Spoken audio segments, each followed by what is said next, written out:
Hi friends, welcome back. So మీరందరూ కూడా మీ self image, మీ blue print ఏ విధంగా మీరు ఫిక్స్ చేసుకున్నారు అండ్ అలాగే మీ ఇమాజినేషన్, ఊహాశక్తి ఏ విధంగా భయాల వైపా లేకపోతే ఫ్యూచర్ సెల్ఫ్ని క్రియేట్ చేసుకోవడానికి కోసమా దేనికోసం యూజ్ చేస్తున్నారు అన్నది లిస్ట్ డౌన్ చేశారు, ఆ వర్కింగ్ చేశారని నేను అనుకుంటున్నాను. So next move to the next chapter. So మనకి సెల్ఫ్ సక్సెస్ మెకానిజం గురించి అనుకున్నాం కదా, మనలో ఒక సిస్టమ్ ఉంది అనేసి. సో మనలో ఉన్న సిస్టమ్ ఎలా పనిచేస్తుంది అనే క్వశ్చన్ మీ అందరికీ ఉండొచ్చు. ఈ సక్సెస్ మెకానిజం ఒక విధంగా కాదండి, 2 విధాలుగా పనిచేస్తూ ఉంటుంది. ఫస్ట్, మనకు గోల్ తెలిసినప్పుడు మనకి మన గోల్ ఏంటి అన్నది తెలిసినప్పుడు ఏమవుతుందంటే అది చాలా సింపుల్ అయిపోతుంది అనమాట. ఇప్పుడు మనకి ఎక్కడికి వెళ్ళాలి అన్నది ఆల్రెడీ మనకు తెలుసు అనుకోండి. ఇప్పుడు మన గోల్, మన లక్ష్యం ఏదైతే ఉందో అది ఫిక్స్ చేసుకున్నాం అనుకోండి, మనకి ఏం కావాలో క్లియర్గా తెలుసు. అప్పుడు మన సిస్టమ్ ఏం చేస్తుంది అని అంటే ఆ గోల్ని చేరుకోవడానికి కృషి చేస్తుంది. ఇది ఎలా జరుగుతుంది? ఒక సింపుల్ ఎగ్జాంపుల్ తీసుకున్నాం అనుకోండి. మీ ముందు టేబుల్ మీద ఒక పెన్ ఉంది, మీరు అనుకుంటున్నారు ఈ పెన్ తీసుకోవాలి, అంతే. మీరు ఇప్పుడు నా చేతి మజిల్స్ ఇలా కదలాలి, నా ఫింగర్, నా వేళ్ళు ఏవైతే ఉన్నాయో ఇలా మూవ్ అవ్వాలి, ఇవేవి మనం కాన్షియస్గా అనుకోము. నాకు ఆ పెన్ కావాలి అని అనుకుంటాం, ఇలా తీసేసుకుంటాం అంతే కదా. ఇప్పుడు ఇంకొక ఎగ్జాంపుల్ చెప్పాలంటే, మీరు ఒక బీచ్లో ఎక్కడన్నా ఆడుతున్నారనుకోండి, బాల్ మీ ముందుకి త్రో చేయబడింది. అప్పుడు ఏంటి, ఆ బాల్ని పట్టుకోవాలి అని అనుకుంటాం, కానీ నేను ఇలా ఎగరాలి, ఇలా చేయాలి, నా చేతులు ఇంత చాపాలి, ఇంత చాపి ఇలా పట్టుకోవాలి, ఇంత గట్టిగా పట్టుకోవాలి, ఇవన్నీ కూడా ఊహించాం కదా. జస్ట్ బాల్ మన వైపుకి వస్తుంది, ఆ బాల్ని మనం పట్టుకుంటాం అంతే అంతే. సో మనకేంటి, మన గోల్ ఏంటి ఇక్కడ? ఫస్ట్ ఎగ్జాంపుల్లో పెన్ తీసుకోవడం మన గోల్, సెకండ్ ఎగ్జాంపుల్ ఏంటి, బాల్ పట్టుకోవడం మన గోల్. సో మనం పట్టుకుంటాం అంతే. మిగిలిన జరిగేవంతా సిస్టమ్ క్రియేట్ చేసేస్తున్నాం. ఆటోమేటిక్గా మన చేతులు వెళ్తాయి, మనం ఆ బాల్ ఎంత ఎత్తులో ఉందో అంత ఎత్తుకి ఎగురుతాము, ఎవ్రీథింగ్ విల్ డూ, అదంతా కూడా ఆటోమేటిక్గా జరిగిపోతుంది అనమాట. మనకు కాన్షియస్గా కాదు, ఇవేవి మనకి కాన్షియస్గా పనిగట్టుకుని చేయం, అవి ఆటోమేటిక్గా జరిగిపోతూ ఉంటాయి. అయితే మరి ఈ అన్నిటిని చేస్తుంది ఎవరు? దీన్ని మనకేంటి, పెన్నుని పట్టుకోవాలి లేదంటే బాల్ని పట్టుకోవాలి, కానీ ఆ బాల్ని పట్టుకునే ఆ స్థితి, గతులు ఏవైతే ఉన్నాయో వాటిని చేస్తుంది ఎవరంటే మన ఆటోమేటిక్ సిస్టమ్ అంటాం. సో ఇక్కడ అసలు మ్యాజిక్ ఏంటంటే గోల్ సెట్ చేసుకోవడం, దాన్ని మైండ్లో ఇమాజిన్ చేయడం, అంతే. ఆ తర్వాత ఏమవుతుంది, మన చేతి మూమెంట్ ఆటోమేటిక్గా అయిపోతుంది, కరెక్షన్ అయిపోతుంది, కరెక్ట్ యాక్యురసీ, బాల్ పట్టుకోవాలంటే కరెక్ట్ యాక్యురసీగా పట్టుకుంటాం మనము. ఇవన్నీ కూడా ఆటోమేటిక్గా జరిగిపోతాయి అన్నమాట. మరి ఇంత యాక్యురేట్గా ఎలా అవుతుందండి అని మీరు అడగచ్చు. మన సిస్టమ్ ఒక చాలా ఇంట్రెస్టింగ్ విధంగా పనిచేస్తుందన్నమాట. అది మిస్టేక్స్ని కూడా యూజ్ చేసుకుంటుంది, ప్రతిదాన్ని యూజ్ చేసుకుంటుంది. అంటే ఇప్పుడు మన మొదట స్లైట్గా తప్పుగా వెళ్తుంది అనుకోండి, వెంటనే కరెక్ట్ అయిపోతుంది.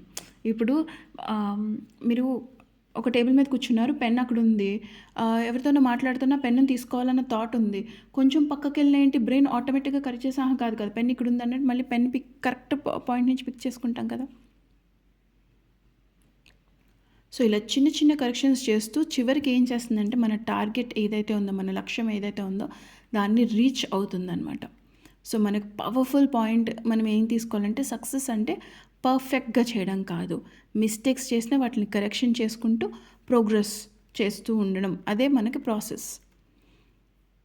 సో ఒక చిన్న పని మాత్రమే కాదు, మీరు పెన్ తీసుకోవడం మాత్రమే కాదు, మన లైఫ్లో ఎంత పెద్ద గోల్ అచీవ్ చేయడం కోసమన్నా రెండింటికి ప్రాసెస్ అన్నది సేమ్ అన్నమాట. ఇక్కడ మనకి రచయిత చెప్పే స్ట్రాంగెస్ట్ పాయింట్ అంటే ఏంటంటే, మీరు పెన్ తీసుకోవాలి అని అనుకుని పెన్ తీసుకోగలిగితే మీరు దేన్నైనా అచీవ్ చేయగలుగుతారు, అంత సింపుల్. ఎందుకంటే మన దగ్గర ఆల్రెడీ ప్రాసెస్ ఉంది, కొత్తగా ఏమీ నేర్చుకోవాల్సిన అవసరం లేదు. ఎందుకంటే ప్రాసెస్ అనేది ఏంటి, ఒకవేళ మిస్టేక్ చేసినా దాన్ని కరెక్షన్ చేసుకునే ప్రోగ్రెస్, మన లక్ష్యం వైపు వెళ్ళే ప్రోగ్రెస్ అన్నది ఏర్పడుతూ ఉంటుంది. సో ప్రతి దానికి, ఒక పెన్ తీసుకోవడానికి, ఒక బాల్ పట్టుకోవడానికి, ఒక విమానం నడపడానికి, ఇంకొకటి చేయడానికి ప్రతి దానికి ప్రాసెస్ అనేది సేమ్. కానీ ఇక్కడ మనం చేయాల్సింది ఏంటి, మన గోల్, మన లక్ష్యం అన్నది మనం చూస్ చేసుకొని పెట్టుకోవాలి.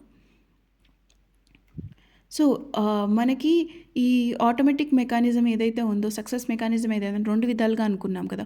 ఒకటి మనకు లక్ష్యం తెలిస్తే లక్ష్యం ఒకటి పెట్టుకుంటే మిగిలినది ఆటోమేటిక్‌గా అయిపోతుంది. 2 లేదు మనకు ఆన్సర్ తెలియనప్పుడు, ఇప్పుడు ఫర్ ఎగ్జాంపుల్ గదంతా చీకటిగా ఉంది. మనకి పెన్ ఎక్కడుందో కనిపించట్లేదు. మరి ఇప్పుడేం చేస్తాము? మన చెయ్యి ఏదైతే ఉందో అది ఎలా మూవ్ అవుతుంది? ఇక్కడ వెతుక్కుంటుంది, అక్కడ వెతుక్కుంటుంది. ఒక్కొక్కటి చెక్ చేసుకుంటూ ఉంటుంది. చివరికి పెన్ అనేది దొరుకుతుంది. ఇది సెకండ్ టైప్ అనమాట. దీంట్లో ఏంటంటే సర్చింగ్, శోధన చేస్తూ ఉంటుంది. డైరెక్ట్‌గా వెళ్ళకుండా శోధన చేస్తూ ఉంటుందనమాట. సెర్చ్ చేసుకుంటూ ఉంటుంది. ఇది మన మైండ్‌లో కూడా జరుగుతుంది. ఒక ఎగ్జాంపుల్‌కి మీరు ఒక పేపర్ మర్చిపోయారనుకోండి. ఆహ్, ఇది ఎక్కడ పెట్టాను అని అనుకుంటారు. లైక్ ఎక్కడ పెట్టాను? ఇంటి కీస్ మర్చిపోయారనుకోండి, ఎక్కడ పెట్టాము అని అనుకుంటారు. సో, అప్పుడు వెంటనే ఏమవుతుంది, మీ బ్రెయిన్‌లో ఒక స్కానర్ లాగా పనిచేస్తూ ఉంటుందనమాట. ఓహ్! ఈ టైము ఇలా చేశాను. హ్మ్. ఫస్ట్ ఇక్కడ తీశాను. నిన్న ఇలా యూజ్ చేశాను ఈ కీస్‌ని. నేనే తీశాను. లేదా వేరే వాళ్ళు డోర్ తీశారు. వాళ్ళెక్కడ పెట్టుండారు.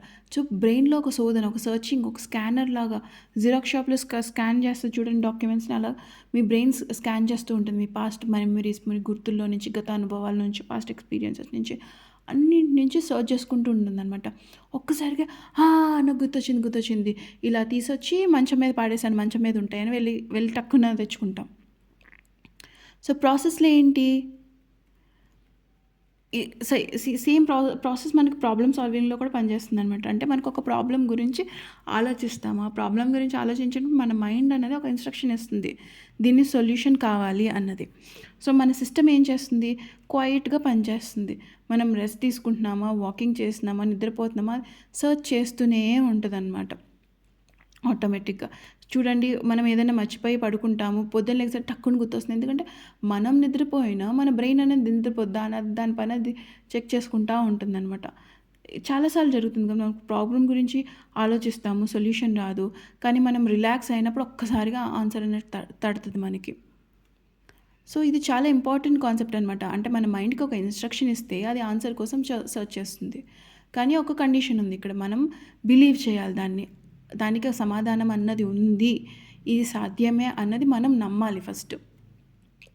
ఇది ఎందుకు ఇంత ఇంపార్టెంట్ అంటే, ఇప్పుడు ఒక సైంటిస్ట్ కూడా ఇలా అంటూ ఉంటారు. ఇప్పుడు ఆన్సర్ ఉందని నమ్మితే మీరు ఆల్రెడీ 50% దగ్గరకొచ్చేసినట్టు. ఇప్పుడు మనం ఇలా చేయొచ్చు. ఏదన్నా ఒక ప్రాబ్లమ్ తీసుకోండి. దానిపై క్లియర్‌గా ఆలోచించండి. మీ మైండ్‌కి చెప్పండి. దీని బెస్ట్ సొల్యూషన్ కావాలని. ఆ తర్వాత దాన్ని వదిలేయండి. Just let it go.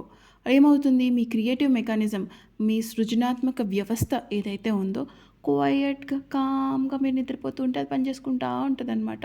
ఒకానొక రోజు అన్‌ఎక్స్‌పెక్టెడ్‌గా మీరు ఊహించిన విధంగా మీకు ఆన్సర్ అనేది వచ్చేస్తుంది. సో, ఇది క్రియేటర్స్ అన్నది ఎలా యూజ్ చేస్తాం, మన రైటర్స్ కానీ, స్పీకర్స్ కానీ, బిజినెస్ పీపుల్ కానీ, స్టోరీ టెల్లర్స్ కానీ, వీళ్ళు అంతే. ఒక ఆలోచన చేస్తారు, వదిలిపెడతారు. అండ్ దెన్ వాళ్ళకి అది తడుతుంది. దాన్ని అంత క్రియేటివిటీగా చూపిస్తారు. సో, అంటే వాళ్ళు ఒక ఐడియా గురించి ఆలోచిస్తారు. మైండ్‌కి ఒక ఇన్‌స్ట్రక్షన్ ఇస్తారు. రెస్ట్ తీసుకుంటారు. తర్వాత ఏమవుతుంది, అది పర్ఫెక్ట్ ఐడియా కింద మారి న్యాచురల్‌గా వాళ్ళకి అందించబడుతుందనమాట. సో, మనకి 2 థింగ్స్ ఈ సక్సెస్ మెకానిజం వర్క్ చేయాలంటే, గోల్ ఉన్నప్పుడేంటి, లేదా గోల్ లేనప్పుడో, లేకపోతే మనకి ఆన్సర్ తెలియనప్పుడు ఏంటి. గోల్ ఉన్నప్పుడు ఏమవుతుంది, అది ఖచ్చితంగా అచీవ్ చేసి తీరుతుంది. అంటే సాధించి తీరుతుంది. అదే గోల్ లేనప్పుడు ఏమవుతుంది, దానికి ఒక సమాధానం వెతికి పెడుతుందనమాట. సో, మనం చేయాల్సింది ఏంటంటే క్లియర్ ఇన్‌స్ట్రక్షన్ ఇవ్వాలి. సో, ఈరోజు మనం చేయాల్సిన టాపిక్ ఏంటి, మన ఎక్సర్సైజ్ ఏంటి అంటే, మీ మైండ్‌ని ఎలా యూజ్ చేస్తున్నారు. లైక్ మీరు మైండ్‌ని ఇలా యూజ్ చేస్తున్నారు. లైక్ ర్యాండమ్ థింకింగ్ కోసమా, లేకపోతే పర్పస్‌ఫుల్ థింకింగ్ కోసమా అన్నది పెట్టండి.